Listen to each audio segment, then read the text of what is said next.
Bonjour à tous, c'est Crypto Kaiser, Kaiser News numéro 36, donc c'est l'ascenseur émotionnel côté crypto et d'ailleurs côté banque traditionnelle également, notamment aux États-Unis. Donc je vous propose de faire un petit point dans cette émission et nous verrons évidemment quels sont les cryptos qui performent, les cryptos qui ont du potentiel, les cryptos qui sont recherchés. Bref, nous allons voir tout ça maintenant, c'est parti.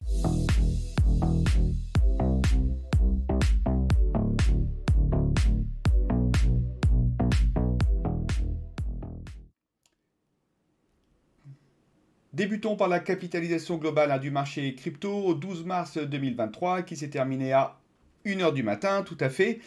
Alors nous pouvons voir que extrêmement belle reprise haussière du marché. Nous sommes repartis au-dessus des 1044 milliards de dollars, augmentation de 6,22% du marché. Le Bitcoin a performé à 8,42% d'augmentation, derrière l'Ethereum avec 7,35% d'augmentation et les altcoins un petit peu à la traîne, 3,61% d'augmentation.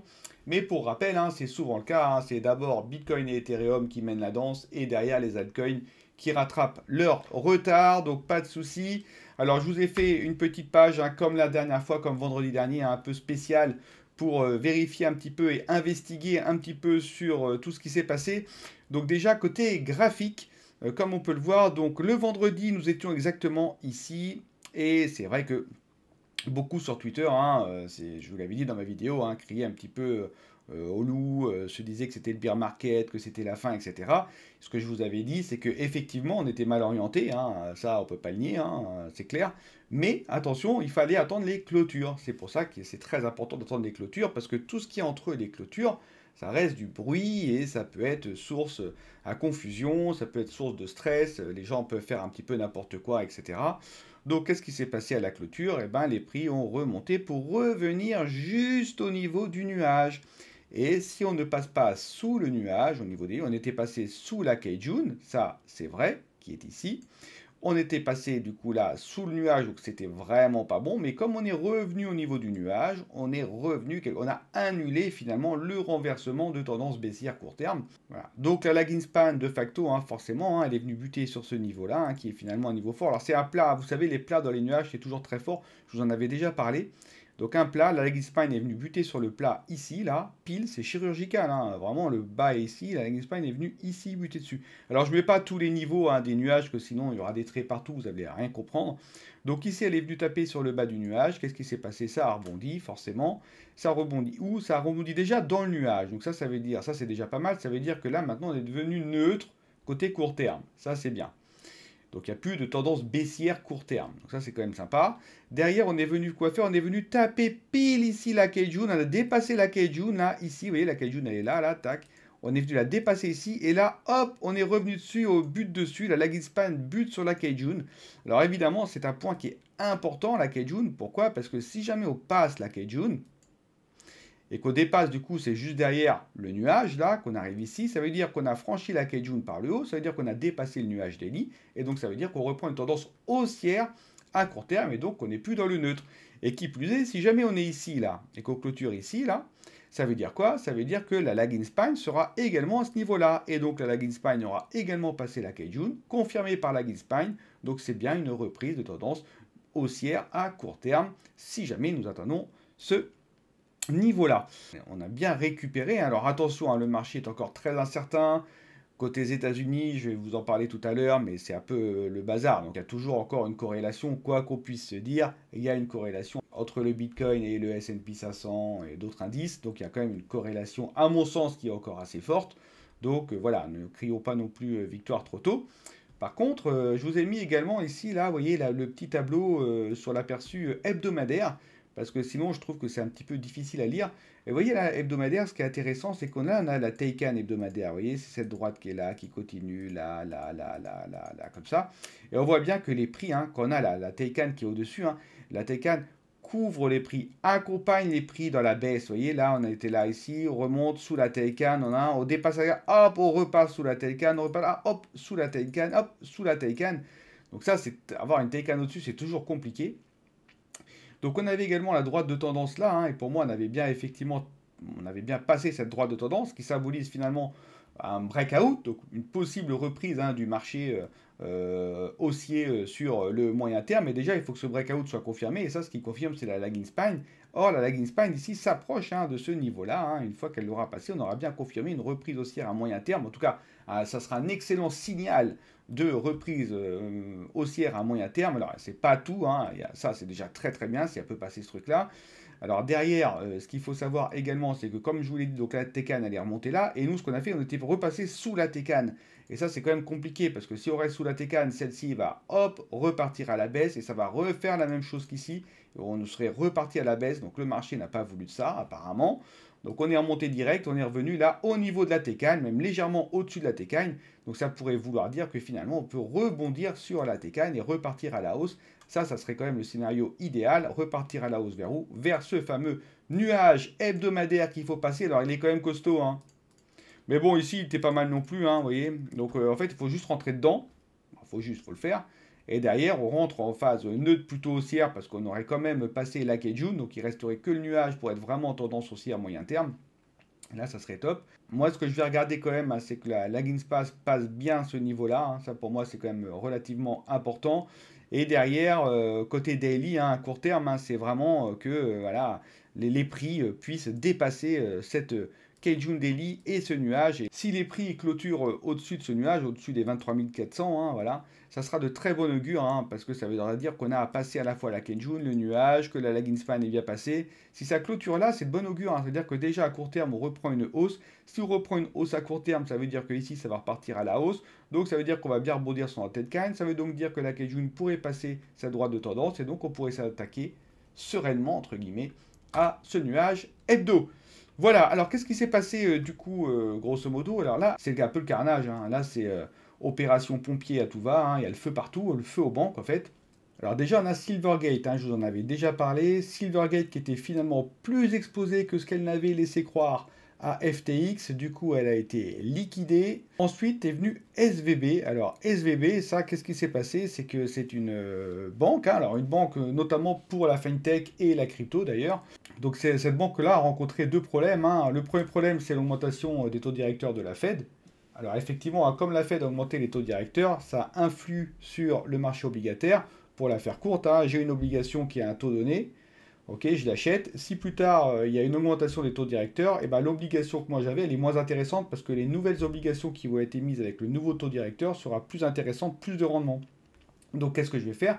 Je vais vendre mon ancienne obligation, moi en tant qu'investisseur, pour acheter plutôt des nouvelles.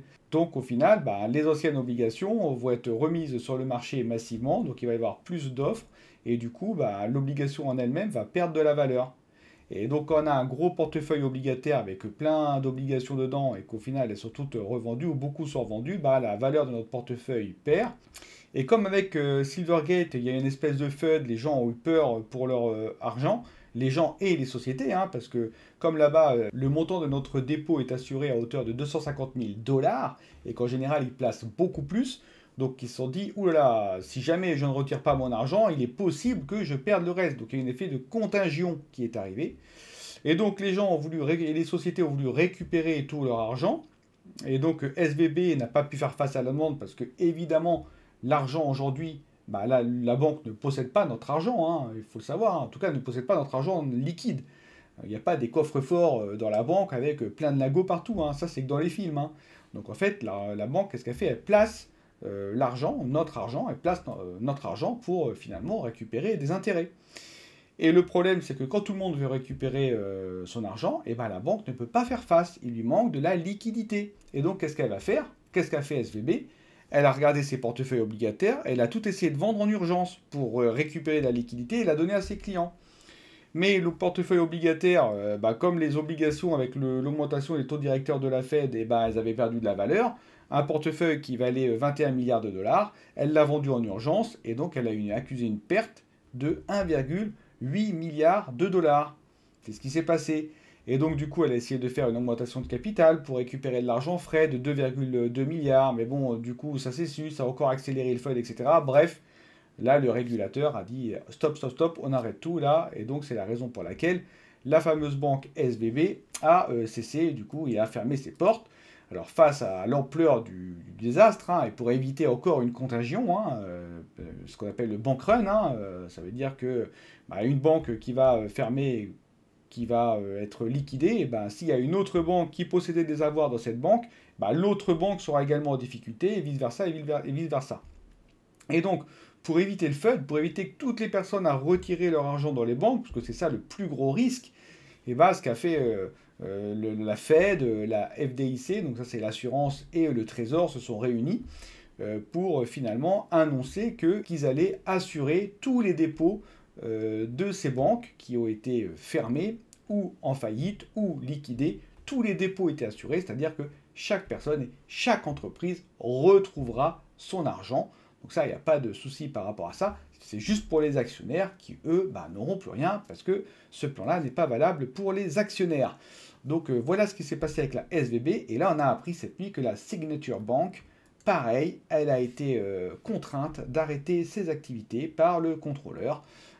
Sûrement pour une raison à peu près identique que SVB. Donc ces trois énormes banques là, qui sont contraintes d'avoir fermé et qui ont été liquidées. Ces trois banques aussi qui sont très importantes dans l'écosystème crypto. Donc, il y avait notamment des grands comptes qui avaient des grands comptes crypto, qui avaient des avoirs placés dans ces banques. Je pense notamment à Coinbase, Paxos. Il y avait même donc l'USDC, du coup ça fait une transition. L'USDC, elle, avait 10% de ses avoirs dans la SVB. Et 10% des avoirs de l'USDC, ça représente 3,3 milliards de dollars sur un total de 40 milliards de dollars. Donc c'est pas non plus énorme, mais ça suffit pour créer le FUD.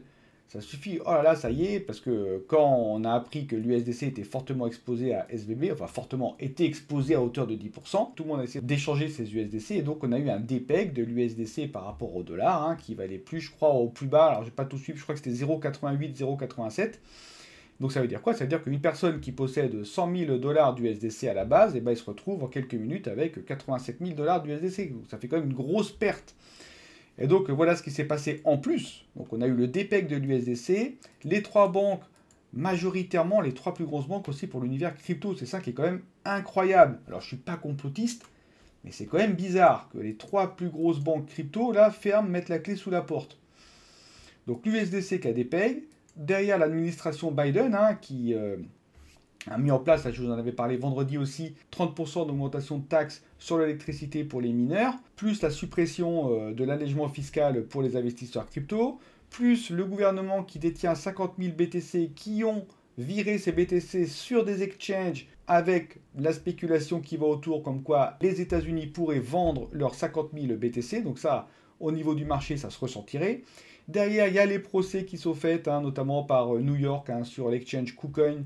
Donc il est reproché à KuCoin de ne pas avoir déclaré les titres. Or, toujours pareil, le même flou. Est-ce que les cryptos sont des titres? Personne ne peut répondre à ça aux États-Unis. Mais du coup, il y a des procès qui s'enchaînent. Il y avait déjà eu Kraken avant. Et enfin, on a la Fed et ses taux directeurs, qui en augmentant le taux directeur, forcément, ça fait chuter l'économie. Et donc, comme encore, quoi qu'on puisse dire, le Bitcoin est bien corrélé et l'univers crypto est quand même corrélé, moi à mon sens, assez fortement encore à l'économie traditionnelle et donc aux indices tels que le S&P 500, etc. Donc forcément, ça peut faire mal. Donc tout ça, donc déjà là, il y a côté États-Unis, c'est un peu le carnage, là, c'est un peu la panique. Donc il y a même Biden qui va parler pour rassurer les Américains par rapport à la résilience du système bancaire américain. Ensuite, on a, donc ça c'est côté banque, mais côté crypto, on a quand même trois grosses banques crypto qui disparaissent. Donc beaucoup plus compliqué maintenant pour les acteurs crypto d'avoir des liquidités en dollars. Derrière, l'USDC qui a dépégué, plus tout ce qui a été annoncé ici. Donc tout ça pour dire que côté États-Unis, ça devient quand même compliqué pour tout l'écosystème crypto et toutes les sociétés cryptos. Et ça peut être bien, notamment pour nous, côté Europe, parce que nous, on a notre régulation en cours MiCA. Alors effectivement, c'est plus lourd administrativement, mais au moins, nous, on peut exercer. Alors qu'aux États-Unis, ça devient de plus en plus compliqué maintenant pour une société crypto de trouver des fonds, etc. Donc, est-ce que ça peut être bénéfique pour l'Europe? J'ai envie de vous dire oui. Après, attendons de voir. Et ce qui est toujours très étonnant, c'est quand même que malgré toutes ces mauvaises nouvelles, pour le moment, on a une bonne résilience de notre ami le Bitcoin. Ça tient jusqu'à quand? Je ne sais pas. En tout cas, demain, il y a les chiffres de l'inflation. Et ça, c'est extrêmement important. Donc, ça sera demain à 13h30 aux États-Unis, le core CPI, le CPI. Alors, ça, il va falloir le suivre attentivement parce qu'on pourra avoir effectivement de la volatilité. C'est ce que tout le monde regarde, l'inflation. Et donc, la Fed va regarder ça. Et alors après, c'est vrai que la Fed, peut-être qu'elle a été un petit peu échaudée aussi par rapport à l'effet systémique de l'augmentation de ses taux directeurs ou de son discours particulièrement alarmiste qu'elle avait eu la semaine dernière et des effets que ça peut avoir sur les banques américaines, là on voit que ça commence à trembler. Donc on va voir qu'est-ce qu'ils vont dire, hein, comment ça va s'articuler tout ça, mais cette semaine risque d'être riche en événements. Voilà, j'ai passé un petit peu plus de temps que d'habitude, hein, mais bon, je pense que quand il y a des actualités comme ça, il faut qu'on puisse en parler, il faut que je puisse vous expliquer, c'est important. Quand il y a moins d'actualité, ça va beaucoup plus vite, mais quand il y a de l'actualité, je suis obligé de vous en parler. Allez, je continue avec le Fear and Greed. Alors du coup, forcément, on est revenu dans le neutre. Plus 16. On voit hein, vraiment que c'est épidermique, hein, l'écosystème crypto, hein, le marché crypto. On peut dire ce qu'on veut, mais ça fluctue tellement, c'est assez incroyable. Hein. Donc maintenant neutre, on est attentiste. Là, on était vraiment passé en dessous de notre trendline. Hein. On revenait du coup vers la peur et là, on revient un petit peu vers le neutre. Ok, attendons de voir. Allez, je pense que les personnes attendent de voir les chiffres de l'inflation, ce qui va se passer dans la semaine. C'est un petit peu de brouillard. En espérant quand même, hein, il faut le dire, que ça ne se propage pas trop. Et si on voilà, parce que après forcément, hein, si tout part en vrille, il est fort probable que l'écosystème crypto soit fortement impacté. Donc pour le moment, ça résiste bien. On est revenu dans le neutre, hein, c'est pas l'extrême peur hein, qui peut aussi aboutir à des réactions complètement inappropriées. Donc espérons que ça se maintienne à peu près comme ça. Je continue avec le top 15 des cryptos. Alors j'ai pas grand chose à vous dire sur le top 15, encore des cryptos qui disparaissent, moins 39 sur les cryptos totales. Il n'y a pas beaucoup d'évolution au niveau du classement par rapport à la journée d'hier, hein, forcément. Ce que je peux vous dire, c'est que le Litecoin, lui, est descendu au profit du DAI, hein, qui est revenu. On a toujours notre Shiba Inu, notre Polkadot. Les augmentations sont bonnes, hein, côté Bitcoin, Ethereum, hein, on est dans les 8%. On a Polygon, hein, le Layer 2 qui a pris 10%. Hein. Polygon, très très bien, il est 8e. Ça marche bien, Polygon. Ensuite, on a le Dogecoin, 7, 8, ok. Solana qui a repris 13%. Et ben dis donc, Solana, il revient de nulle part, lui. Hein. Avec une augmentation, c'est un des seuls qui a une belle augmentation de volume avec 13%. C'est pas mal, hein, Solana. Bravo à lui. Alors qu'il était fortement descendu vendredi, je me rappelle. Donc c'est peut-être un effet technique, mais il revient 12e, donc très bien. Et pour le reste, pas grand-chose à vous dire. Forcément, là, on attend un petit peu, les volumes se resserrent, hein, on attend un petit peu de voir ce qui va se passer. Sur les coins maintenant, alors malgré tout ça, hein, les coins, il y a des coins qui performent bien. Hein. Donc là, sur l'analyse, hein, on est toujours sur les rangs 1 à 50. Pour le moment, c'est vrai que pour le Kaiser News numéro 2, il n'est pas encore prêt, je vous en parlerai après. Mais donc pour le moment, on est dans l'analyse des rangs 1 à 50. Le Stax a pris 24%, ce qui est énorme, hein, 239% de volume. Stax, bravo à un Stax. Il a pris 5 places, d'ailleurs c'est pour ça qu'il est dans le classement, il est 50e. Stax, ça propose un layer hein, pour le Bitcoin. Hein, grosso modo, on peut après utiliser les concepts de la DeFi avec le Bitcoin, les NFT et même la DAO. Donc voilà, ensuite on a le Applecoin qui a pris 20%, 14% de volume en plus. Bien aussi Applecoin. Hein. Applecoin, ça c'est le jeton de gouvernance hein, de l'écosystème Applecoin. Hein, c'est qui vient finalement des NFT du même nom, hein, très connu, hein, tête de singe. Ensuite, on a quoi? On a les volumes. Donc, volume, on a Stax et, qui a pris 239% et The Sandbox. Hein, ça, c'est un multivers sur Ethereum qui a pris 34%.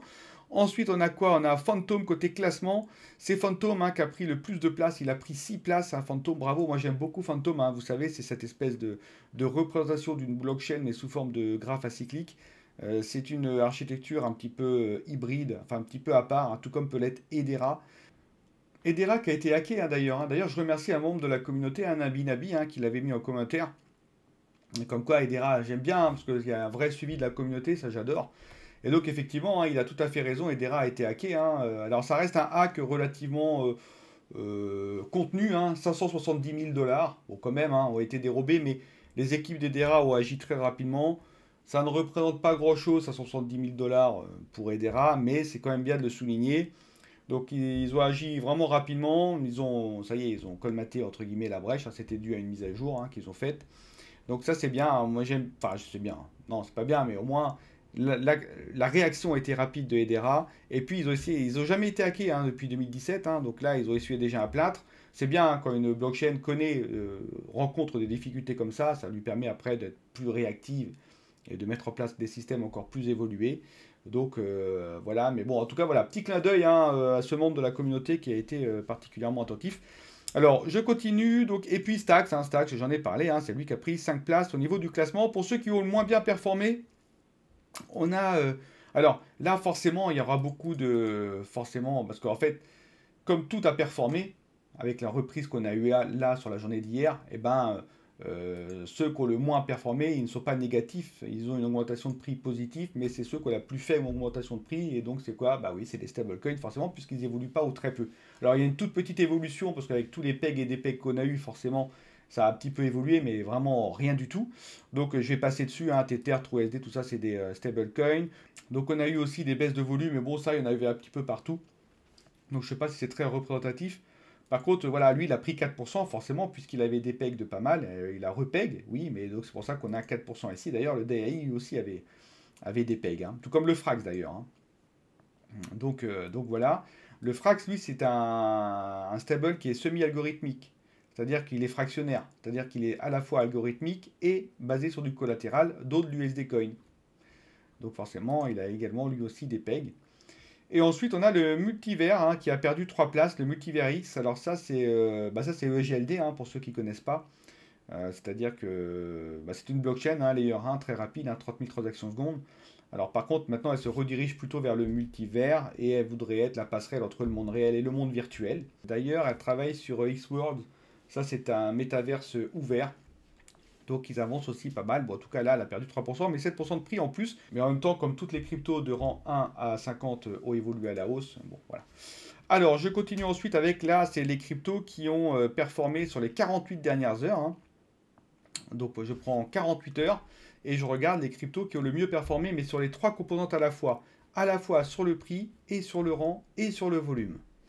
Donc là, celle qui s'en sort le mieux, c'est Stax, hein, j'en ai parlé, Stax. Donc ça, c'est le layer pour le Bitcoin, hein, qui a pris 25% de prix en plus. Alors, ensuite, on a le Lido Stake ETH. Alors lui, c'est pareil, hein, comme l'ETH a bien repris, forcément, il y a une répercussion sur le Lido, qui a pris 11%. Apecoin, ça j'en ai déjà parlé, hein. Ensuite, on a le Wrapped Bitcoin. Ça, c'est un Bitcoin tout simplement en ERC20, hein, sur l'écosystème Ethereum, qui a pris 10%, mais forcément, c'est pareil, hein, puisque le Bitcoin a bien retracé à la hausse. Bah, tous les jetons dérivés, c'est la même chose. Et on a le Monero. Monero qui a pris 12%, 4%, qui n'a pas pris de place dans le classement, mais Monero, ça, c'est vieux Monero, hein. Ça, un token qui est basé sur la privacy, sur l'anonymisation des données, le respect de la vie privée, en rendant intraçable toute transaction. Donc ça plaît bien aussi, hein, ça, 12%. Et donc là, j'ai fait la même chose, mais j'ai analysé sur les 7 derniers jours. Et qu'est-ce qu'on peut dire? C'est Matic, hein, qui remporte la palme, hein, le fameux Layer 2 Ethereum, hein, donc la surcouche sur Ethereum pour rendre les transactions moins chères et beaucoup plus rapides. Donc c'est pareil, hein, 2% d'augmentation de prix et 145% de volume en plus. Ensuite on a Stax, ça j'en ai parlé. Lido, Stake, ETR, j'en ai parlé. Aptos, hein, donc ça c'était la blockchain initialement lancée par Meta, hein, pour rappel, c'est un layer 1. Et ensuite on a le XRP, hein. XRP c'est Ripple, hein. Ripple, pour ceux qui ne connaissent pas, hein, c'est une société privée qui a développé un écosystème de paiement, un protocole de paiement, le RippleNet, qui est beaucoup utilisé dans le milieu interbancaire d'ailleurs, et qui fonctionne bien, hein, apparemment. Donc c'est centralisé, c'est un peu à l'encontre de la philosophie crypto, mais il a toujours très bien performé, le Ripple. Alors, sauf à un moment donné, quand il a été attaqué par la SEC, donc là forcément, et d'ailleurs il est toujours, hein, en procès avec la SEC. Donc là, il était vraiment descendu bas, mais là, il a retrouvé des couleurs par rapport au reste des cryptos. Il se situe même bien à un côté rang, puisqu'il est sixième. Et voilà, il a pris 2% de prix en plus. Donc bravo à lui également. Je continue avec les cryptos qui sont le plus recherchés niveau mondial sur CoinGecko. Donc en 1, on a Access Protocol. Alors, ce sont les cryptos les plus recherchés, hein. Ce n'est pas forcément les cryptos qui performent, mais c'est voilà, des cryptos qui attirent la curiosité des personnes. Et voilà, et ça, c'est un très très bon indicateur parce que quand une crypto comme ça est beaucoup recherchée, il y a la probabilité qu'il y ait un mouvement dessus est relativement élevée. Et s'il n'y a pas de grosses mauvaises nouvelles sur cette crypto, ça peut être éventuellement un mouvement à la hausse. Donc Access Protocol, j'en ai beaucoup parlé dans mes vidéos précédentes, hein. Ça, c'est une couche de monétisation pour les créateurs de contenu numérique. Donc grosso modo, il crée des pools. Donc il y a un créateur, un artiste Y, il va créer un pool. Du coup, nous, on peut déposer des tokens dans ce pool et les rendements que ça va générer, j'en aurai une partie et le créateur en aura une partie.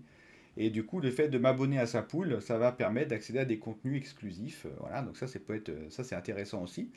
Et je trouve le concept très très bien d'ailleurs, hein. Ensuite, on a Liquidity, ça c'est une plateforme de prêt-emprunt, hein. On prête des ETH pour emprunter des LUSD. Et enfin, on a OAS, donc ça c'est une plateforme DeFi de mémoire.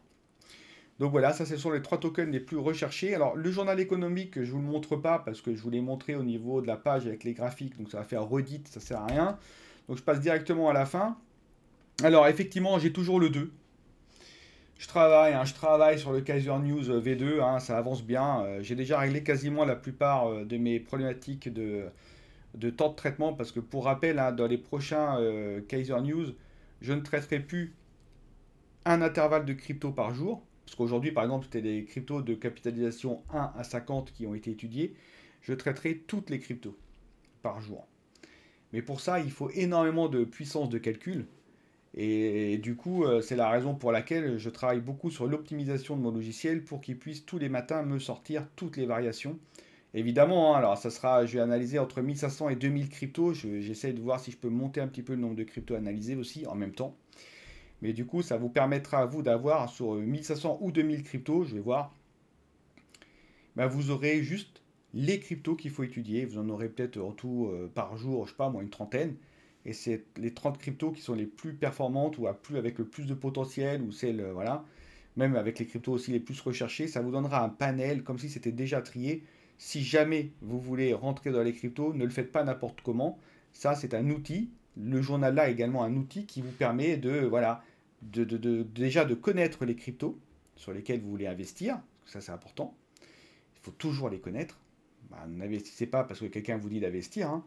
D'ailleurs, ça, c'est pas du conseil en investissement, c'est des bonnes pratiques. Vous voyez, si jamais quelqu'un veut investir dans les cryptos, renseignez-vous sur les cryptos. Et ce journal est fait pour ça. Au fur et à mesure que vous le regardez tous les jours, vous allez comprendre le monde des cryptos et vous allez vous souvenir des cryptos qui reviennent souvent. Et vous n'avez pas analysé 1500 cryptos à la main pour faire tout ça. S'il y a déjà une préanalyse qui est faite, ça ressort déjà les cryptos à potentiel. Derrière, c'est à vous un petit peu de vous renseigner, etc. Et de, si vous voulez investir, de le faire en âme et conscience. Un, vous pouvez tout perdre, c'est risqué. C'est vrai qu'on le dit à chaque fois, mais c'est super important. Et deux, il faut que vous investissiez de l'argent que vous pouvez perdre. C'est toujours important aussi. Et trois, quand vous investissez, ben, il faut savoir dans quoi vous investissez. Et il faut diversifier, hein. Mettez pas tout sur une crypto surtout, hein. Non, parce que j'en ai vu, ils mettaient tout sur une crypto, donc ça c'est un peu délicat. Voilà, bon, sur ces bonnes paroles, donc tout ça pour vous dire que c'est toujours en cours, hein, mais ça va sortir, hein, ça va sortir. Ensuite, donc là, pas de sponsoring sur mes vidéos, je pense que vous le savez depuis le temps, mais il n'y a pas de société qui m'appelle pour me demander de mettre leur token en token de la semaine ou dans mes tableaux, etc. Non, ça fonctionne pas comme ça. Je ne veux pas, hein, parce que je veux garder ma liberté d'expression. Ça, c'est toujours très important. Et enfin, donc, je reviens donc, sur le Umbrella Network, ça c'est la crypto de la semaine.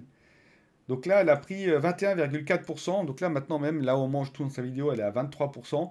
Alors s'il y en a qui sont plus sereins, vous pouvez déjà prendre un ATP, hein.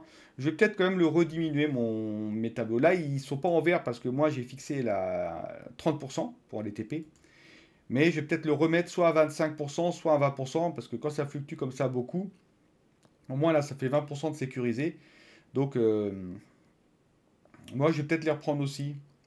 Donc, si vous voulez, hein, en tout cas, Umbrella Network, là, 21% d'augmentation.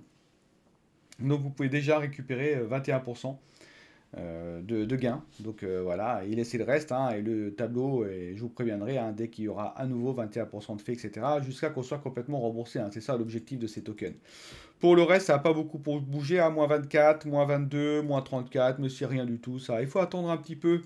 Soyons patients. En plus, on a vu au début, hein, que c'est déjà là, c'est le Bitcoin qui a beaucoup repris. Et derrière, les altcoins devraient suivre. Mais déjà, même sur ça, lui, il a déjà pris 21%. Et bon, en même temps, on l'a acheté quand le marché était assez bas, hein. Donc, bon, forcément, quand on achète quand le marché est bas, forcément, c'est un peu plus simple derrière. Il y a le Discord aussi qui est toujours présent. Je vous le rappelle, hein, si vous avez des choses à dire ou si vous voulez discuter entre vous, partager vos trouvailles, partager des bons plans, bah, vous avez un Discord qui est fait pour ça, hein. Ça peut vous permettre de vous retrouver pour discuter. Moi, j'y vais aussi, hein, dans le Discord, hein. Parfois, je fais des petits commentaires. Voilà, alors évidemment, je le dis encore une fois tout à la fin, mais n'hésitez pas à liker et à vous abonner à cette chaîne, hein. C'est vraiment sympa de votre part si vous le faites, ça ne coûte pas grand-chose. C'est 2 clics, c'est mieux que 3. Mais bon, vous pouvez laisser en même temps un commentaire, hein, ça c'est bien aussi, parce que j'aime bien lire les commentaires, hein, ça me fait toujours très plaisir de lire vos commentaires. Et puis, quant à moi, je vous retrouve donc demain pour l'analyse des cryptos de capitalisation 51 à 250. Bye bye!